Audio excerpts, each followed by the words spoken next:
Hemos hablado que realmente la ira de Dios es manifestada por el pecado del hombre. Dios no puede pasar por alto el pecado del hombre. Porque si Dios pasase por alto el pecado del hombre, entonces no sería un Dios, no sería Dios santo ni justo, porque sería permisible con el pecado. La palabra de Dios nos enseña que es la indignación que también que tienen contra el pecado, y por esa razón se ha manifestado su justicia. Nosotros vimos un pasaje, Nahum, recuerdan de Nahum, que él no tendrá por inocente al culpable. Hemos visto un pasaje de Romanos 1, 16, 18, 2 de Corintios 5, 17. Y realmente nosotros éramos enemigos de Dios y éramos realmente separados de Dios, más ahora hemos sido justificados por medio de Jesucristo nuestro Señor.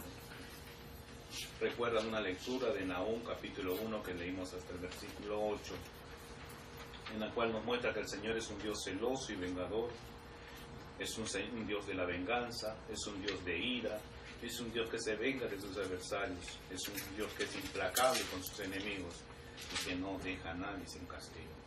Es algo que muy poco escuchamos, siempre escuchamos un Dios de amor, un Dios de bendición, un Dios que es bondadoso, un Dios que es fiel, un Dios que perdona, un Dios que trae realmente el bien sobre la creación, sobre sus hijos, pero hemos olvidado esta parte de la doctrina.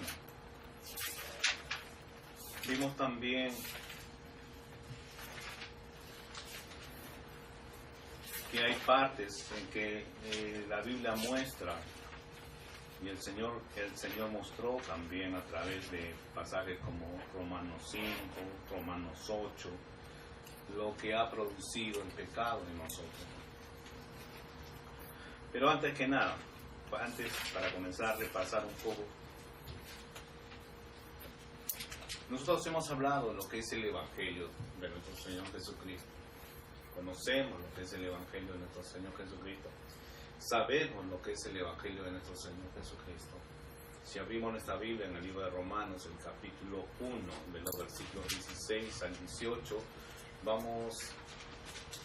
hemos visto y hemos encontrado la diferencia. La pregunta es, ¿quién puede definir, después de lo que hemos visto, la ira de Dios? ¿Por qué se manifestó el Evangelio? ¿Por qué realmente el apóstol Pablo habla de que él no se avergüenza del Evangelio?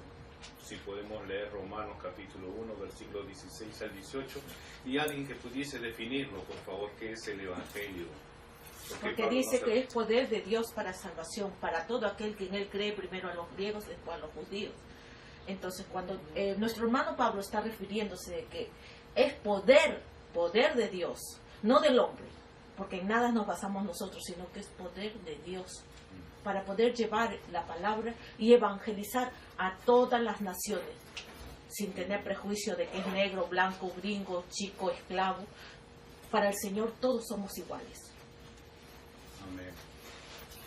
El apóstol Pablo dice que es poder de Dios, porque es poder de Dios para salvación. Y también dice que es el Evangelio, que el Evangelio se revela, porque el Evangelio es justicia de Dios, ¿no? Que se revela por fe y para fe.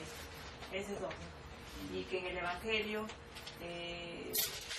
se va a dar la ira de Dios, ¿no? Que se revela desde los cielos contra toda impiedad e injusticia, ¿no?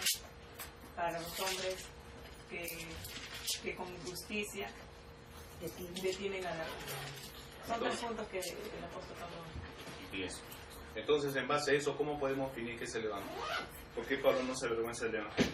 Porque es poder de Dios. Porque Pablo no se avergüenza del Evangelio porque es poder de Dios. ¿Poder de Dios para qué? Para salvar. Eso es lo que no debemos olvidar. El Evangelio tiene un propósito, es un poder de Dios para salvación. Dice, porque no me avergüenzo del Evangelio porque es poder de Dios para salvación, para todo aquel que cree, primeramente el judío y también al griego. El versículo 17 también, ¿por qué no se avergüenza el Pablo del Evangelio? Porque en el Evangelio la justicia de Dios se revela por fe y para fe. Más el justo por la fe vivirá. Y luego dice, ¿por qué no se avergüenza del Evangelio?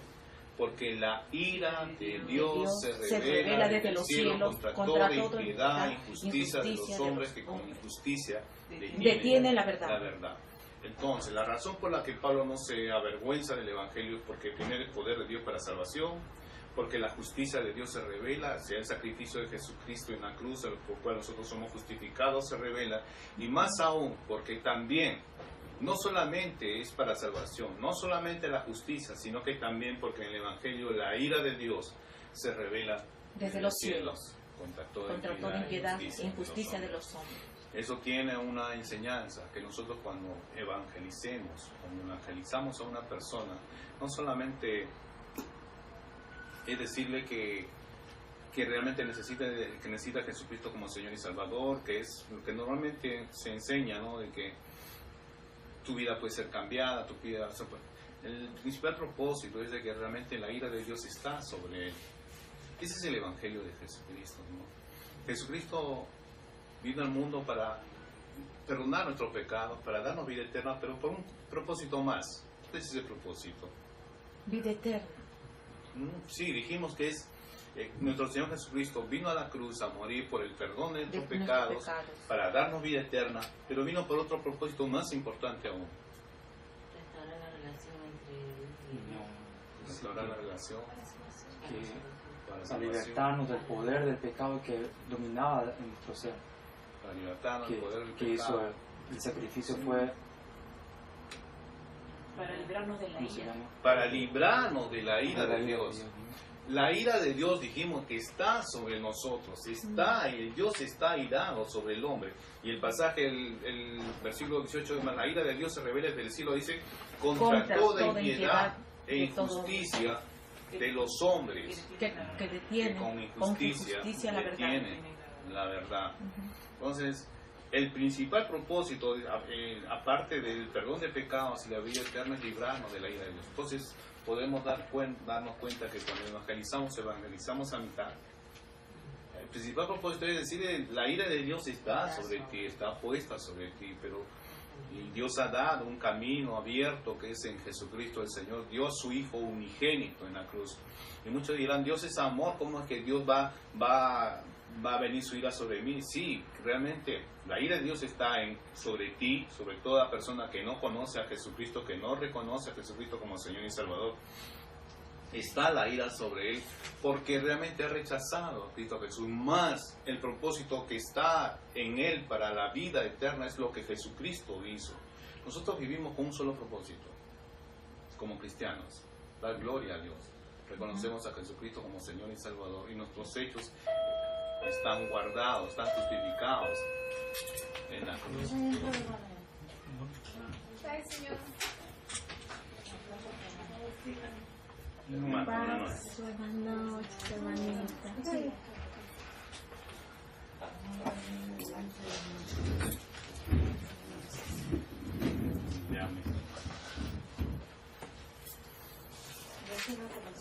Recién estamos empezando. Bien.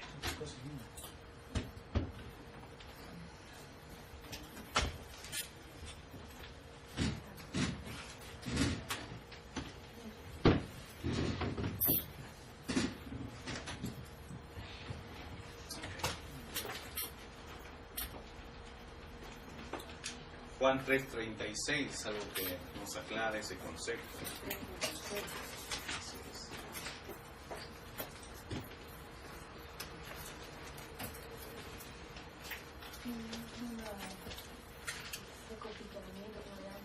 ¿Una recopilación? Para brevemente. Sí,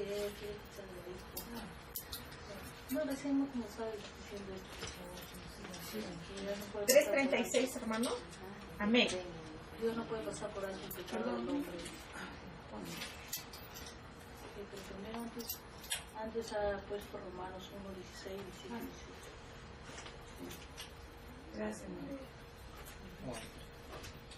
El que cree en el Hijo tiene vida eterna, pero el que rehúsa creer en el Hijo no verá la vida, sino la ira de Dios que está sobre él.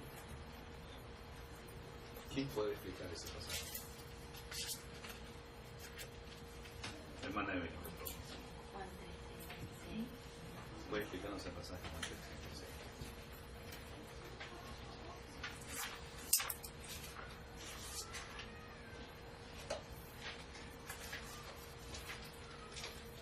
En Romanos hemos hablado de que el Evangelio es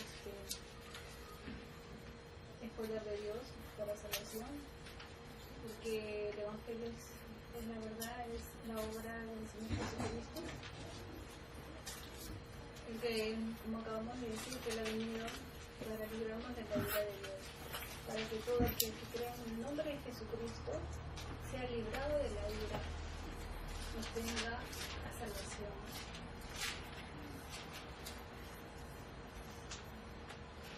Y el que se niega a creer en el Hijo no verá la vida, sino verá realmente la ira. La condenación. Sino que la ira de Dios está sobre él. Está en tiempo presente, no está en tiempo futuro, pasado. Ni está en tiempo pasado. No es que estuvo ni estará, sino que está sobre él. Inmediatamente que el hombre que escucha el Evangelio rechaza a Jesucristo, ya la vida, la ira de Dios rehúsa está creer sobre en él. el Hijo. Hay un pasaje en la Biblia que dice que el Evangelio es olor fragante de vida para el que cree y olor de muerte para el que rechaza. La palabra de Dios como una espada de doble filo, una para vida y otro filo para muerte.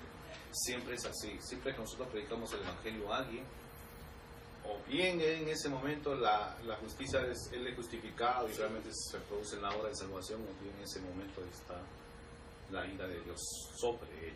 Porque dice, el que cree en el Hijo tiene vida eterna, pero el que rehúsa creer en el Hijo no verá la vida, sino que la ira de Dios está sobre él. Podemos darnos cuenta entonces qué es el Evangelio. El Evangelio es agresivo, el Evangelio es ofensivo. Nunca el Evangelio es amigable, nunca ese Evangelio es Dios tiene muchas bendiciones, Dios quiere darte grandes cosas para ti, tienes que venir, pasar al altar, levantar la mano, ven, acepta a Jesucristo, es una oración.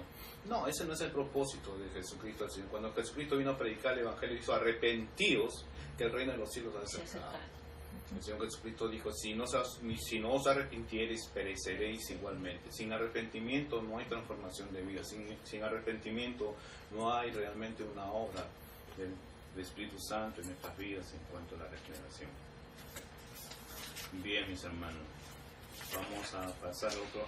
Algo que vimos también es que la ira de Dios se mostró realmente en el hombre. Y nos dice Romanos capítulo 5. Voy a leer, un momentito, voy a leer Romanos capítulo 5. No, 5, 16, 17.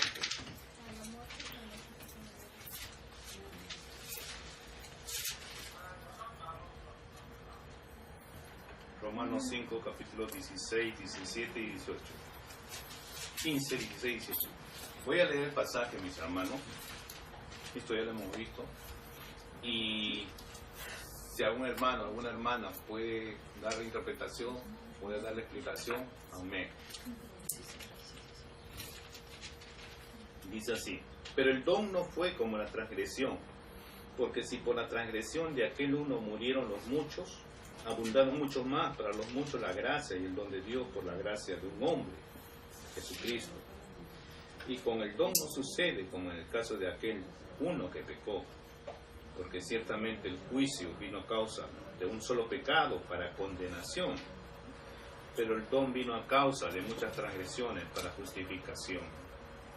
Pues si por la transgresión de uno solo reinó la muerte, mucho más reinarán en vida por uno solo, Jesucristo, los que reciben la abundancia de la gracia y el don de la justicia. Así que, como por la transgresión de uno vino la condenación a todos los hombres, de la misma manera por la justicia de uno vino a todos los hombres la justificación de vida. Aquí está hablando Romanos 5, 16, 17 y 18. Está hablando, recuerdan que vimos cómo Dios muestra su ira con la muerte universal en los hombres. Ahora la pregunta es, ¿quién puede? No lo hemos visto, ¿quién puede interpretarlo? Amén. Amén. Aquí en este pasaje nos muestra que por un hombre entró el pecado, o sea, por la incredulidad del hombre entró el pecado, por Adán.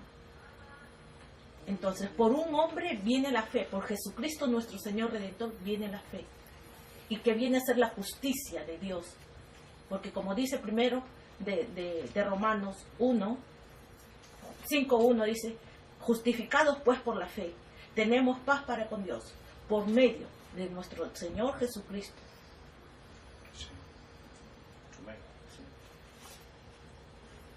¿Y cómo entra la muerte? ¿Cómo se manifiesta la muerte? ¿Cómo Dios manifiesta la muerte? ¿Cómo Dios manifiesta su ira? Por medio de la desobediencia de Adán, entra la muerte. Y todos seres vivientes después de Adán, nosotros, ¿no? Estamos bajo el pecado, bajo la ira de Dios. Yo le puedo Entonces, dice, en el capítulo 15 dice que la transgresión de aquel que murió por muchos, que de aquel uno murieron los muchos, la transgresión que hizo Adán, ¿no? Uh-huh. Y abundaron para mucho la gracia. Y en el capítulo 16 dice, porque ciertamente el juicio vino a causa de solo, o sea, la muerte es la condenación, ¿no? Que estaba para nosotros, ¿no? A causa de un solo pecado. A causa del pecado, ¿no? que hizo Adán, ¿no? Así que por la transgresión de uno vino la condenación, la muerte para nosotros. la muerte es la manifestación de la ira de Dios por causa del pecado. La manifestación. En Génesis. ¿Y dónde aclara esto? En el versículo 18. Así que Por la transgresión. De uno, recordemos siempre cuando está en la Biblia, así que, por lo tanto, por lo cual, y ahora son preposiciones que indican que Él va a dar un final, va a dar un remate de lo que ha venido hablando. Por eso dice, así que, de lo que ha venido hablando anteriormente, como por la transgresión de uno vino la condenación. ¿Cuál es la condenación? La muerte. A todos los hombres. Ahora Él dice, de la misma manera, por la justicia de uno. ¿La justicia de quién? de Jesucristo, De Jesucristo nuestro Señor. vino a todos los hombres la justificación de vida. ¿Se dan cuenta el contraste, la contraposición? Y el apóstol Pablo, después de haber venido hablando de los versículos 15 al 17, él remarca. Así que, entonces voy a dar una conclusión. ¿Cuál es la conclusión? Como por la transgresión de uno, por la transgresión de Adán, vino la condenación, vino la muerte a todos los hombres, de la misma manera, por la justicia de uno, vino a todos los hombres la justificación de vida. Amén, mis hermanos. Pero tuvo que ser Dios, tomando la naturaleza de Dios para poder. ¿Cómo? Tuvo que ser el mismo Dios para tomar la naturaleza de Dios para poder darnos esa justicia. Amén. Sí, así es. Bien, vimos ahora sobre las tribulaciones. Romanos capítulo 8, versículos 18, 19 y 20. La manifestación de la ira de Dios también.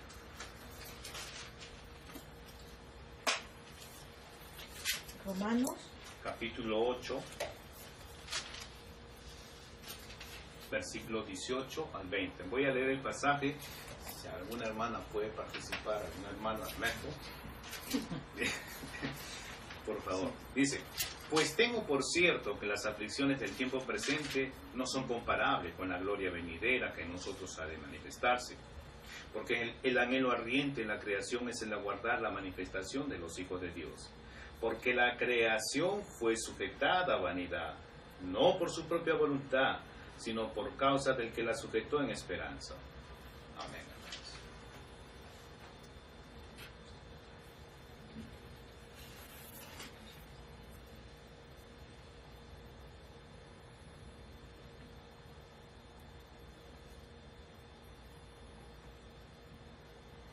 Porque son las aflicciones que tenemos ahora, vivimos en esa aflicción. Porque Dios condenó al mundo, ¿no? Como fue por voluntad de Dios aún la sustenta Él, por su voluntad aún la preserva en su vanidad, hasta el día que el Señor Jesucristo venga y que es la esperanza nuestra, ¿no? De que Él, su obra,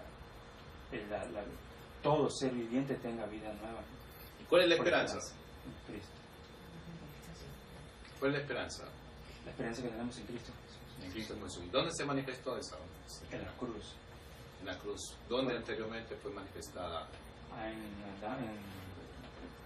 Lo que estás pensando también. Claro, cuando le dice la semiente, ¿no? En Génesis. En Génesis 3:15. Amén, hermano. Está bien tu respuesta. Dice: pues tengo por cierto que las aflicciones del tiempo presente no son comparables con la gloria venidera que nosotros manifestamos. Está mostrando que las aflicciones, las tribulaciones son parte del cristiano. No va a ser inevitable. Todos vamos a pasar. ¿Por alguna razón? ¿Por qué razón vamos a pasar todo eso? Por el pecado. Por el pecado del hombre. Y hacernos un cuerpo blindado para el cuerpo de Cristo.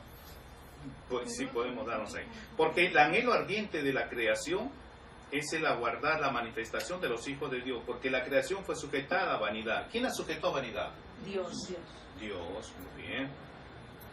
Dice, no por su propia voluntad, sino por causa, porque la creación fue sujetada a voluntad. Cuando dice porque la creación fue sujetada a voluntad, Dios la sujeta, pero no por su propia voluntad, o sea, no por esa causa, porque Adán ni Satanás, los que incurrieron, los que llevaron a la práctica del pecado, tenían poder para preservar lo que venía después. ¿No es así, hermano? ¿Sí o no? Bien, porque ellos no veían más adelante. ¿Quién sujeta vanidad? ¿Por qué razón la sujeta? Dios mismo. ¿Por qué razón? Porque tenía la esperanza de que venía el Mesías. Efectivamente, venía el Mesías. Porque eso ya había sido manifestado en Génesis 3:15. ¿No es verdad? Dice, sino por causa del que la sujetó en esperanza. ¿La esperanza cuál era? La venida. La venida de nuestro Señor Jesucristo. De nuestro Señor Jesucristo. Ahora, la degradación del comportamiento humano es revela la ira de Dios. Vimos Romanos capítulo 1, versículo 24 al 28.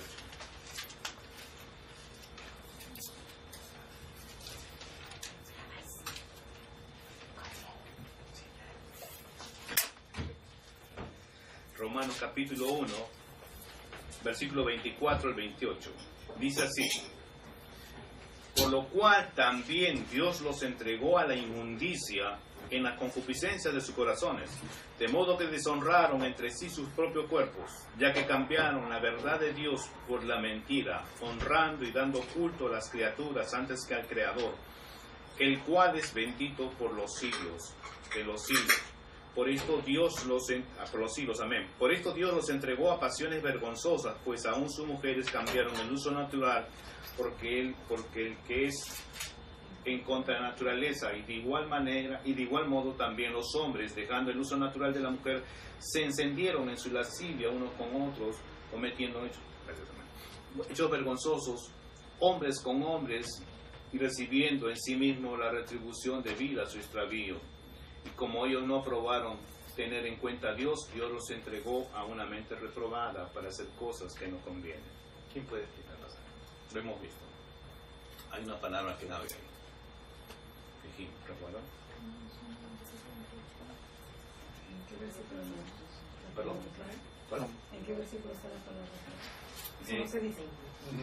Del 24 al 28. Los entregó. ¿Quién es el que entrega la paz? El Señor. Dios mismo los entrega. ¿Por qué razón? Porque ellos rechazaron por su propia concupiscencia, por sus pecados. El Señor ya los entrega. Lo peor que puede ser para un hombre, para una nación, para una sociedad, para una familia, para un hogar, es cuando Dios los entrega. ¿Quieres hacer tu vida? Hazla. Y el hombre camina a su destrucción. El hogar camina a su destrucción. La familia camina a su destrucción. Una sociedad camina a su destrucción. O una nación. Cuando Dios lo entrega, ¿quieres hacer tu vida? ¿Quieres hacer tus planes? Sigue. Y es ahí donde es realmente muy, muy triste. El hombre cae en una degradación total.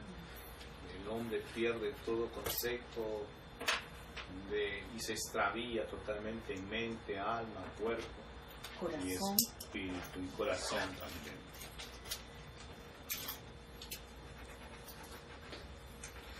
Bien.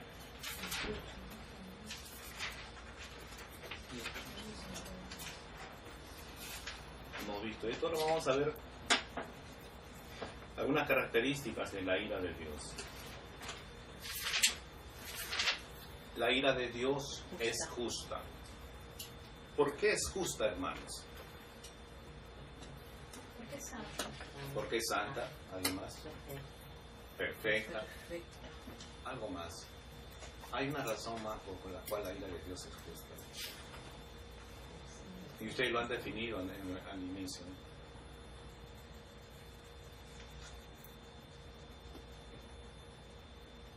Único. ¿Perdón? Arbitrario. No, no es arbitrario. Único. Su ira de Dios no es caprichosa ni arbitraria, es justa. Sí, lo que es justa, santa. Su ira de Dios es perfecta porque condena el pecado. Porque condena el pecado. La ira de Dios en el nivel de eso porque condena el pecado. Es algo que está manifestándose realmente en el corazón de Dios, en la forma de ser de Dios. Dios no, y dijimos, Dios no puede pasar por alto el pecado. Él ve el pecado y es algo terrible. Hay un pasaje que está en Habacuc 1:13, ¿lo pueden buscar los hermanos? Dice, Dios es limpio de ojos. Capítulo 1, versículo 13. Habacuc, capítulo 1. Amén. No sé cómo hace la hermana, pero ubica rápido. Después de Nahum.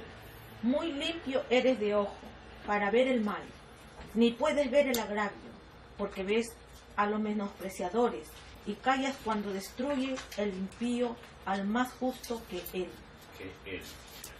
Si leemos ese versículo vamos a tomar una impresión. Habacuc capítulo 1 versículo 13.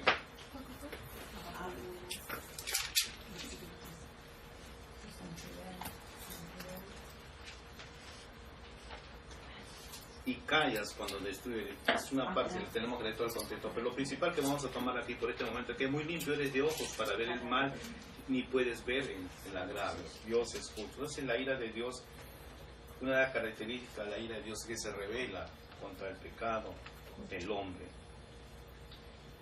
Hay un pasaje en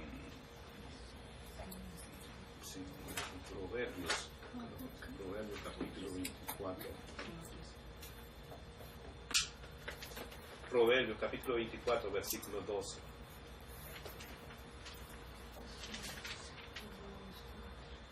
Amén. Sí, hermana, por favor. Porque si dijeres, ciertamente, no lo supimos, ¿acaso no lo entenderás el que pasa los corazones? El que mira por tu alma, el que lo conocerá y dará al hombre según sus obras. Amén. Hermana mía, ¿por qué entiende este pasaje? Es Proverbios 24. Por Proverbios 24, 12. No. Bien, acá vamos a hacerlo. ¿Dónde está el tenemos que revisar dónde se ha quedado usted? ¿Acaso no lo entenderá? Pues pasa los corazones.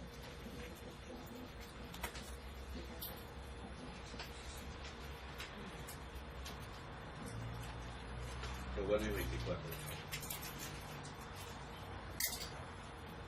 Antes de Isaías.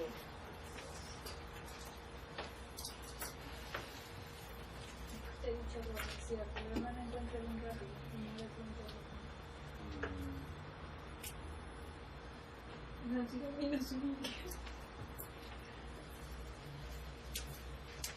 24 veces, ¿no? Sí.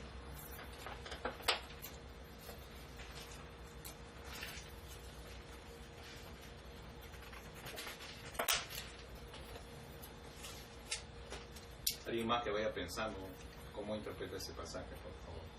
Proverbios 24, versículo 12.